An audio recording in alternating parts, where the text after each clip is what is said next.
your question? Maya pa, babe. Yes. What have you discovered about yourself during this journey that helps you to be motivated? In Tagalog, ano ang natuklasan mo tungkol sa iyong sarili sa kompetisyong ito na nagbibigay sa iyo ng motibasyon? This journey discovered me in knowing my voice and my purpose. Because as I stand here, not just as a candidate, but someone who has a story to tell, and an experience that I will share to each and everyone. For my advocacy for mental health awareness, I myself faced so much struggles in life, but I am standing here proving and striving on life, and I hope I will be the symbol of hope to each and everyone, because I am a Ginoo who carries compassion and determination and leads with purpose. Thank you so much for that, Ginoo Ning natin. Up next, let's have Ginoo Ning Porac, Dian Roque. Good evening, Ginoo Ning Porac. You may now pick your judge from the bowl.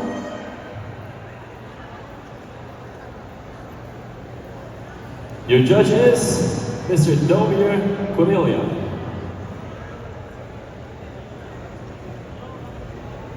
Good evening. Your question is, why did you join Ginoo Ning Kapampangan? In Tagalog, bakit ka sumali sa Ginoo Ning Kapampangan? I joined Ginoo Ning Kapampangan because Ginoo Ning Kapampangan is a man of compassion, integrity, and purpose. A Ginoo is having the 3 H. The head, the heart, and the hand. I joined because I have the head. I may not be the smartest among the group, but I think wisely and critically. And I have the heart to serve in my community. I love my fellow Poraqueños, especially the indigenous people. And lastly, the hand. I have the hand. I am beyond my words, beyond my thoughts. I work. Thank you so much, Ginoo Ning Porac. Up next, let's have Ginoo Ning Magalang, Rally Stephen Peña. Good evening, Ginoo Ning Magalang. Please pick your judge.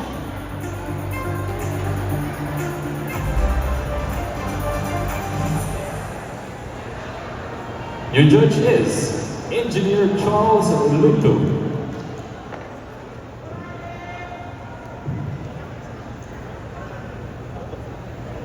Good evening, Magalang. Good evening, sir. Here's your question. What quality do you think a Ginoo Ning Kapampangan should have? Tagalog, anong katangian ang sa tingin mo ay dapat naglaing ng isang Ginoo Ning Kapampangan? Ang Ginoo Ning Kapampangan has to be a purpose. Not just aim for popularity or aim for fame, but has a purpose to serve others. And as for me, ang Ginoo Ning Kapampangan, I would like to serve the community with all my heart. And I, inspired by our, I will share this knowledge that I have. I will share it with Kabiasnan, and I will share my Kabiasnan with Luan and Ganaka. Above all else, I will share my knowledge, my wisdom with integrity and kindness. Thank you. Thank you so much. Congratulations for that answer. Now, let's have Ginoo Ning Santo Tomas, Joel Zapata. Wonderful evening, Ginoo Ning Santo Tomas. You may now choose your judge.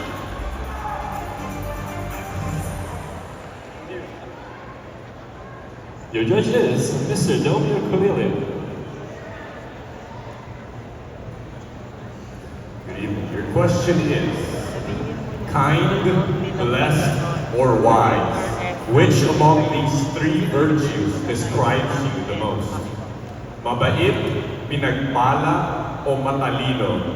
Alin sa tatlong salitang ito ang pinakamalapit sa naglalarawan sa iyo? Among the 3, one of is the goodness. I am a person who serves with purpose. because I have an advocacy. This advocacy is all about empowering the indigenous people, which is, I have been doing this advocacy alongside with my friends for quite some time now. We just started a simple feeding program. However, much has changed now at present because we are now donating school supplies, groceries, toys, and clothes. I believe it might be a simple act, but it can make a big difference in their life. My goodness is the one that can help to everyone and to the community. If I were to win, Time's up. Thank you so much for that answer. Ginooning Santo Tomas. With this, we are halfway there, Gab. So fast, wow. Please welcome Ginooning Santa Ana, Kieron Puno. Good evening, Ginoong Santa Ana. Please choose your judge now. Your judge is Miss Gwendolyn Soriano.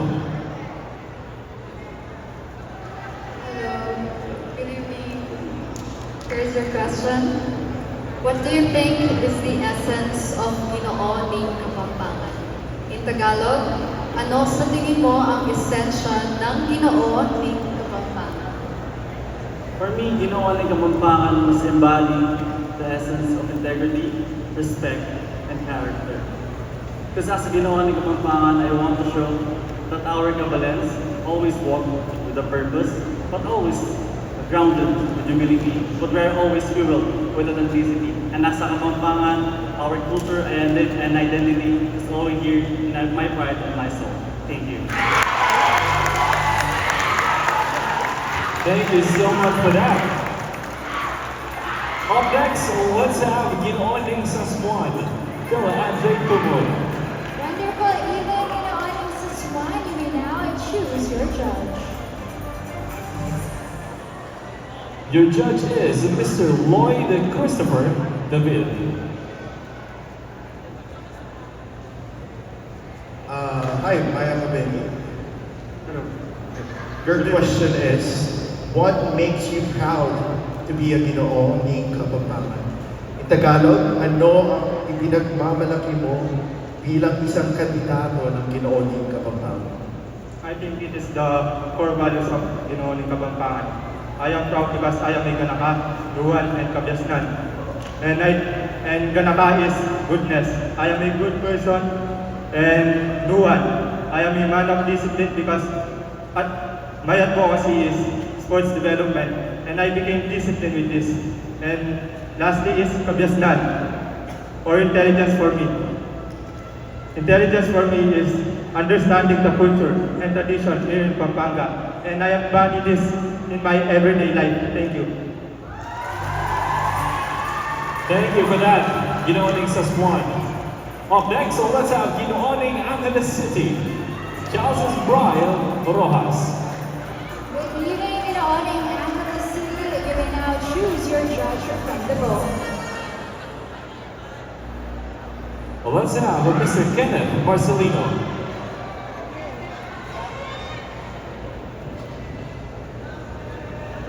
Magandang gabi, candidates, and magandang gabi, Pampanga. So my question is, being Ginooning Kapampangan candidate, how will you inspire other Kapampangan?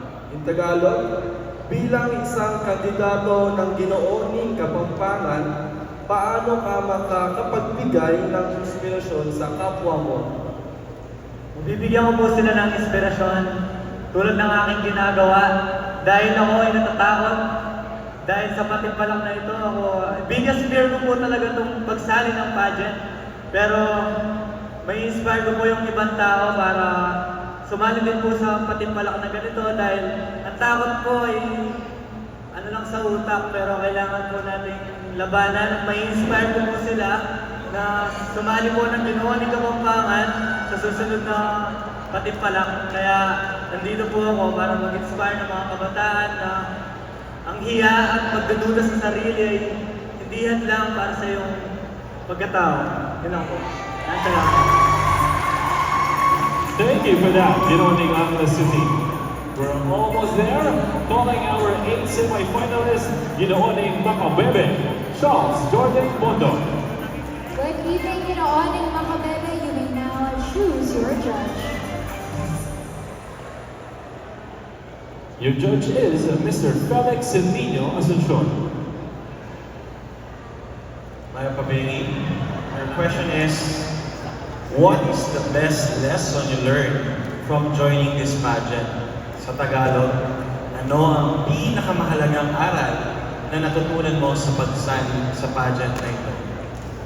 Ang pinakamahalagang bagay na natutunan ko sa pageant na ito is sa bawat madapa ka is mas pinipili mong bumabangon. Sa bawat madapa ka, mas pinipili mo mas lumapit sa Panginoon. Na ako ay naniniwala, lahat ng bagay sa mundo ay may pinagdadaanan. Kaya nating lagpasan ang mga bagay nito basta't nasa Panginoon ang ating puso. Yun lang po. Maraming salamat, Ginooning Makabebe. That shows Jordan Bono. Up next, let's have Ginooning Florida Blanca, Jerome Galvez.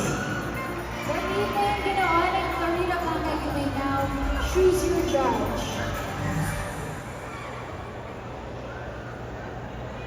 You pick Miss Angela Maria Robson. Maya Pabeni, Ginoong Florida Blanca. Maya Pabeni po. My question for you is, throughout your journey during the competition, what is the most memorable experience for you? Sa buong pagtahak mo sa kompetisyon, ano ang pinaka hindi malilimutang karanasan? Good evening, everyone. It is a privilege to stand in the big stage. It is a privilege to speak and to show our talents and knowledge. As a Ginooning Kapampangan, I believe that true greatness is not only defined by his looks or his nature, but by his heart for service, his pride for heritage, and his elevate our values. Strength and gentleness and wisdom are not just the qualities that we show on the stage, but virtues we live every day.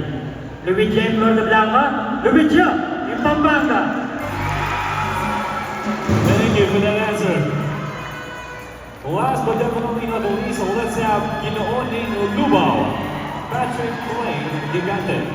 Good evening, Ginooning Lubao. You may now choose the last judge from our board. That judge is Mr. Ebenezer John Osinsao. Maya Pabeng. Maya Pabeng po. So here's my question. Personally, what does Ginooning Kapampangan mean for you? In Tagalog, para sa iyo, anong ibig sabihin ng Ginooning Kapampangan? Along my journey, I found Ginooning Kapampangan as a purpose-filled platform. Let me share you one experience. When we visited the idol community of Florida Blanca, Pampanga and Porac, Pampanga, an idol child with a handful of candies, without hesitation, he offered me one and then he smiled. I've realized that in this journey, we need to be kind because even those with the least can show us the greatest examples of kindness and remind us that a giving heart is life's truest wealth. Thank you. Thank you so much for that, Ginooning Lubao. And with that, ladies and gentlemen, we conclude your top 10 semi-finalists Q&A